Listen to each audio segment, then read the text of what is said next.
Bonjour, je viens de lire un livre où il a été question, un passage hein, juste, de l'idée de réussir sa vie. Et on parle tellement de ça dans le développement personnel. Que ressentirez-vous sur votre lit de mort si vous n'avez pas fait ceci ou cela? Ok. Et là, je me dis, mais est-ce qu'on est obligé, même sur son lit de mort, de se mettre une note, quoi? J'ai réussi ma vie à combien? Là, est-ce que j'ai été un bon élève? Est-ce que j'ai été une bonne personne? Selon quels critères? Dès qu'on creuse un peu, on voit que cette idée n'a pas de sens. Par contre, on se met une pression terrible et on est terriblement dans le jugement. Parce que si on se demande si nous, on a réussi notre vie, on va se demander si un tel, un tel, un tel a réussi sa vie. De quel droit, quoi? Et si on continue à creuser, peut-être qu'un dictateur genre Louis XIV ou n'importe quel roi qui a été conquérir des tas de pays. Ouais, j'ai réussi ma vie, j'ai conquis plein de pays. OK. Tu oublies un petit peu que ça fait plein de morts de tous les côtés ça. Ah ouais, mais j'ai réussi ma vie, j'ai d'accord. Voyez le critère. Autre chose, vous imaginez un général, en face là de Louis XIV. «Oh, j'ai raté ma vie, je n'ai pas réussi à battre l'armée de Louis XIV» et bon, vous remplacez par qui vous voulez, hein, Louis XIV. Tous les gens qui ont eu comme ça des envies de conquête aux dépens des autres. Ça peut être aussi des industriels, voilà. Autre chose, j'ai réussi ma vie, je suis devenu riche. Ouais, financièrement quoi, je veux dire. Mmh. Puis un autre, j'ai réussi ma vie, je suis resté pauvre par fidélité à mes idées révolutionnaires, à ma famille et tout, au peuple opprimé. OK, bon, c'est clair, tous ces critères de réussite de la vie viennent de conditionnement. On essaie de faire plaisir à l'un ou à l'autre, à papa, à maman, qui eux-mêmes ont des conditionnements multiples. Donc on essaye de faire plaisir à papa, à maman, à la société où on vit, à nos conditionnements en tout genre, puis à ceux qu'on se développe plus tard. Mettons, on décide qu'on aura réussi notre vie si on réussit à faire du voyage astral. OK? Papa, maman ont jamais entendu parler de ça. Donc ils nous avaient pas mis assez la pression, il faut qu'on s'en mette une de plus. Puis on continue, on réussit à faire le voyage astral, est-ce que je ne réussis ma vie que si je fais, de la psychokinèse, consciemment, à volonté. OK. Et puis en fait, on n'a jamais réussi sa vie. Parce qu'il y aura toujours un truc, qui fait qu'on se met une mauvaise note à la fin. Est-ce que c'est vraiment des bonnes idées tout ça?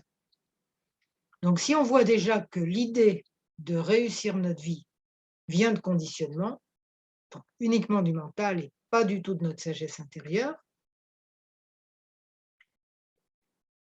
déjà ça calme. Si on voit en plus que tous les critères auxquels on s'impose d'obéir sont totalement contradictoires dès qu'on les regarde une minute, hein, genre, je dois faire fortune pour faire plaisir au désir avoué de papa, mais je dois être fidèle à ma classe sociale et rester fauché. On a réussi quoi dans l'histoire?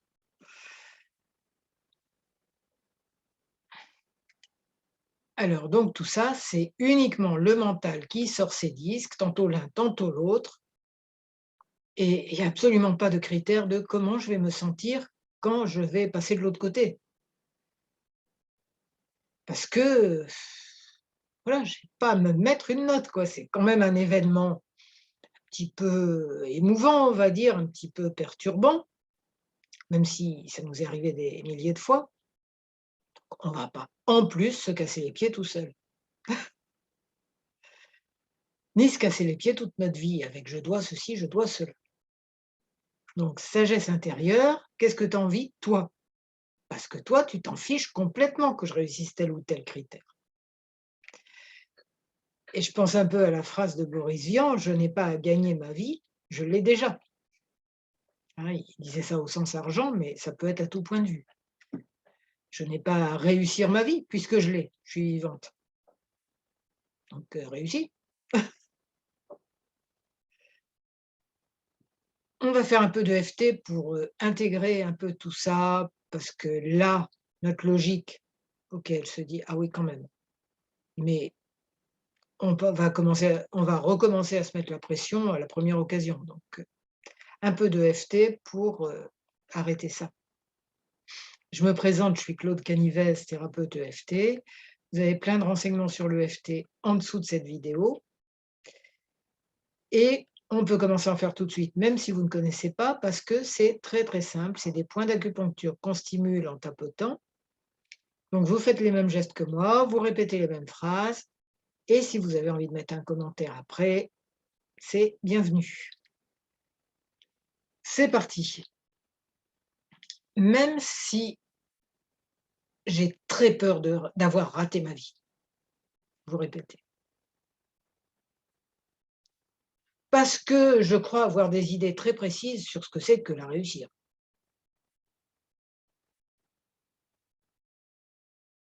En fait, la réalité, c'est que tout ça, c'est des conditionnements. La vie, elle est là, mais j'ai plein de conditionnements qui me disent comment je peux avoir de la valeur, comment je peux réussir. Ouais, parce qu'on m'a dit que je devais faire ceci et on m'a dit aussi que je devais faire cela et puis moi, je me suis fixé plein d'autres objectifs et je ne réussis ma vie que si je les atteins. OK, magnifique. J'ai plein de parties de moi qui veulent chacune quelque chose de différent et qui me mettent une bonne note ou une mauvaise note, suivant les jours, sous les bras, ensuite sous les seins. Qui me mettent une bonne ou mauvaise note, suivant leur humeur aussi. Selon que j'ai satisfait aux critères de papa, aux critères de maman, aux critères de la société, aux critères que moi je me fixe. Et tout ça, ça se contredit, mais voilà. Donc on va dire j'ai 0, c'est plus simple. J'ai, raté ma vie tout de suite, en naissant.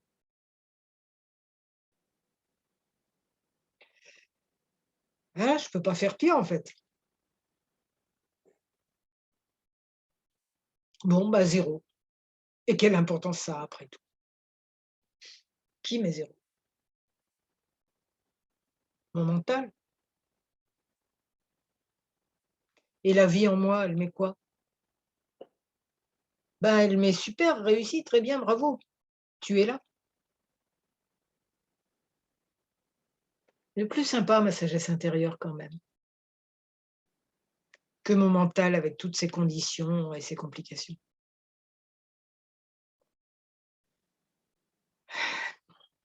Eh oui, mais je voudrais tellement faire plaisir à papa, à maman.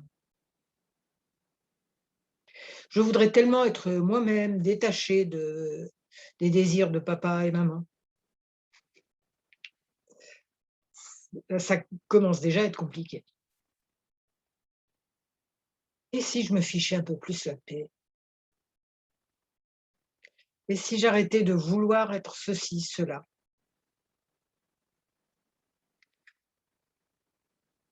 Que juste je fasse telle ou telle expérience. Je fais l'expérience de tel projet. Et si j'atteins pas tous mes objectifs? J'aurais appris quelque chose sur l'extérieur, sur l'intérieur de moi. Et si ça se passe pas comme je voudrais?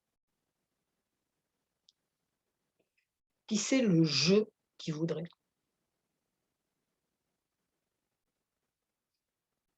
Ce n'est que ton conscient hyper conditionné. Ça se passe toujours comme ta sagesse intérieure voudrait, en fait. comme la vie voudrait. Ce qui t'arrive, c'est la résultante de toutes les forces contradictoires qui sont en toi. Et si tu les explorais tranquillement, sans en plus te compliquer la vie, à te juger, à te mettre une pression d'enfer, c'est ça l'enfer.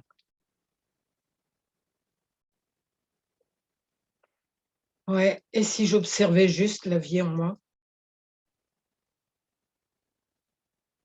avec un intérêt, en me disant: «Je découvre plein de choses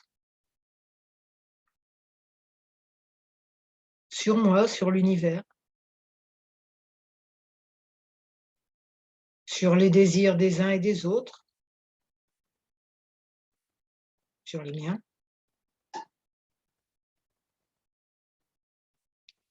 On dit: «Connais-toi toi-même et tu connaîtras l'univers et les dieux». Je vis des expériences. J'ai eu plein de vies entre guillemets «réussies», plein d'autres entre guillemets «ratées» et plein d'autres où je m'en fichais complètement en fait. C'était peut-être celles-là les plus agréables à vivre, sans pression, tranquille. Explorer, explorer l'univers intérieur, extérieur, en sachant que tout est un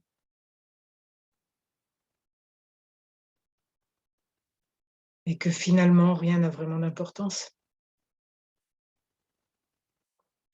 Seulement de ressentir la vie en soi. Et c'est ça l'amour inconditionnel. L'amour de la vie en soi et à l'extérieur, guillemets.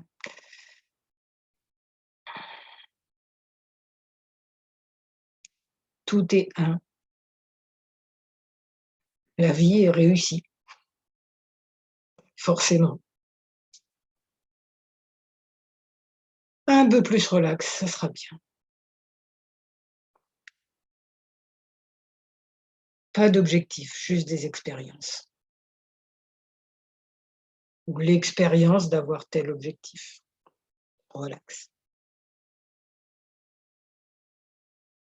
Sans me juger, selon le résultat. Sans me juger en fonction du résultat.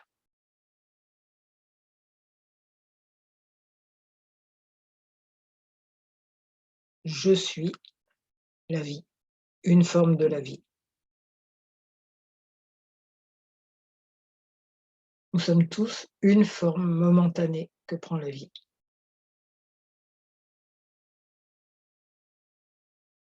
Et c'est intéressant finalement à découvrir.